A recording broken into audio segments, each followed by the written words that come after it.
बिहार को कोई एक व्यक्ति, कोई एक दल अगर ये दावा करता है कि वो अकेला इसको सुधार, नीतीश कुमार ने भी दावा किया है कि 10 लाख लड़कों को सरकारी नौकरी दे दो, तो कुछ भी कह सकते हैं, उनके कहने का क्या है। उन्होंने तो कहा था कि पहली कैबिनेट मीटिंग। आयोजक है मां भवानी डेकोर प्राइवेट लिमिटेड, मतलब a complete floor solution, new 0 mile Dadar road Muzaffarpur. चुनकर आए, उन्हीं को सब लोग मिलकर जिताएं, और वो लोग जीत कर आएंगे तो शायद इस व्यवस्था को सुधारा जा सकता है।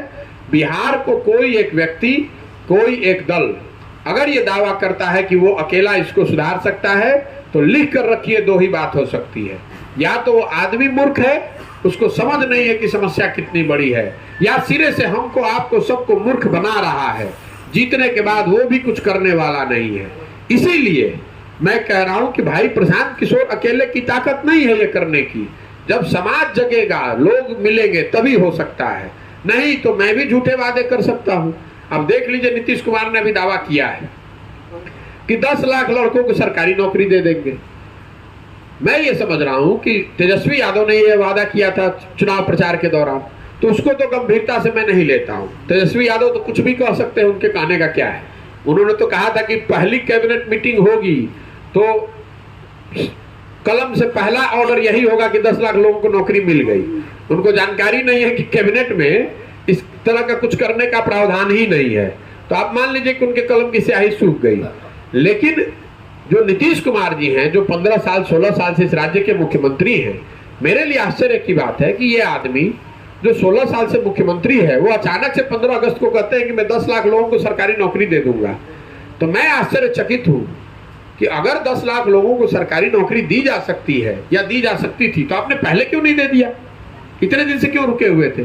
लेकिन मान लीजिए कि नीतीश जी को अब सपना आया है या अब ज्ञान हुआ है कि 10 लाख लोगों को सरकारी नौकरी दी जा सकती है, तो मैंने अगले दिन घोषणा की है कि अगर नीतीश कुमार आने वाले 1 साल में 15 अगस्त से अगले 15 अगस्त तक 10 लाख सरकारी लोगों को नौकरी दे दें, तो उनके समर्थन में ये पूरा अभियान वापस ले लेंगे और उनका फिर से प्रचार करेंगे।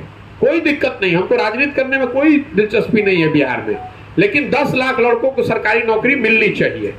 अब 3 महीना उसमें हो चुके हैं, मैं रोज कैलेंडर में काट रहा हूं, 3 महीना हो गया, 10 लाख में कितने लड़कों को नौकरी मिली है आप देख लीजिए। लेकिन अगर साल भर होने के बाद नौकरी नहीं मिली, तो ये बात खाली नहीं जाएगी। इस पर राज्य में बहुत बड़े स्तर पर आंदोलन आप देखेंगे।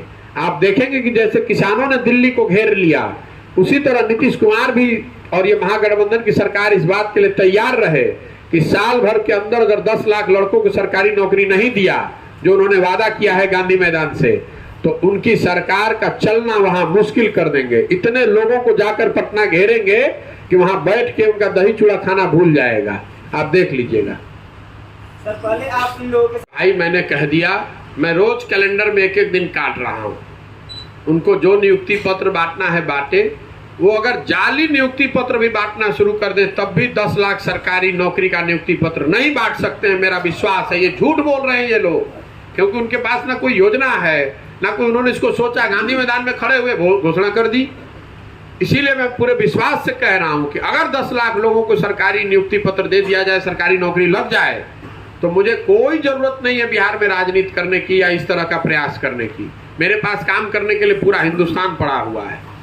आप अगर 10 लाख लोगों को सरकारी नौकरी देने का मतलब ये है कि बिहार की कई और व्यवस्थाएं बहुत अच्छी हो जाएंगी, तभी तो आप नौकरी दे पाइएगा। पैसे लाइएगा कहां से? 40-50 हजार करोड़ रुपया अलग से चाहिए, कहां से लाइएगा पैसे? उसके लिए आपको अपना रेवेन्यू बढ़ाना पड़ेगा। रेवेन्यू बढ़ाने के लिए उद्योग लगाना पड़ेगा, वहां इन्वेस्टमेंट होना चाहिए, ग्रोथ होना चाहिए। जब वो कुछ है ही नहीं, तो नियुक्ति कैसे दे दीजिएगा? जो शिक्षक यहाँ पर हैं, बाय द वे आपने चूंकि सवाल उठाया, वो जो नियोजित शिक्षक है उनको तो 3-3 महीने पे एडहॉक बेसिस पर कैबिनेट में पास होता है। जब सेंटर से पैसा आता है तो आप उसको सैलरी दे रहे हैं। आप 10 लाख लोगों को कहां से नौकरी दे दीजिएगा? अगर केंद्र सरकार से शिक्षा के क्षेत्र में पैसे न आए, तो जो अभी शिक्षक 4-4.5 लाख है, ये उनको तनख्वाह नहीं दे सकते हैं। ये किसकी बात कर रहे हैं? शिक्षकों की स्थिति देखिए। हर एक, चूंकि मैं बात आपकी समय लेके बता देना चाहता हूँ, शिक्षकों को पहले जब 2015 में महागठबंधन था, सुशील मोदी उस समय विपक्ष में थे, तो उन्होंने घोषणा की समान काम समान वेतन लागू कर देंगे। शिक्षक पढ़े लिखे होने के बावजूद उनके बहकावे में आ गए उन्होंने भाजपा का समर्थन भी किया 2015 में। संयोग देखिए कि 2017 में वही सुशील मोदी डिप्टी सीएम बन गए, तो उनके पास अवसर था ये काम को करने का, 5 वर्ष में उन्होंने काम नहीं किया। 2020 में शिक्षकों को फिर बेवकूफ बनाया गया। इस बार तेजस्वी यादव ने कह दिया कि मैं आऊंगा तो शिक्षकों को समान काम समान वेतन लागू कर दूंगा।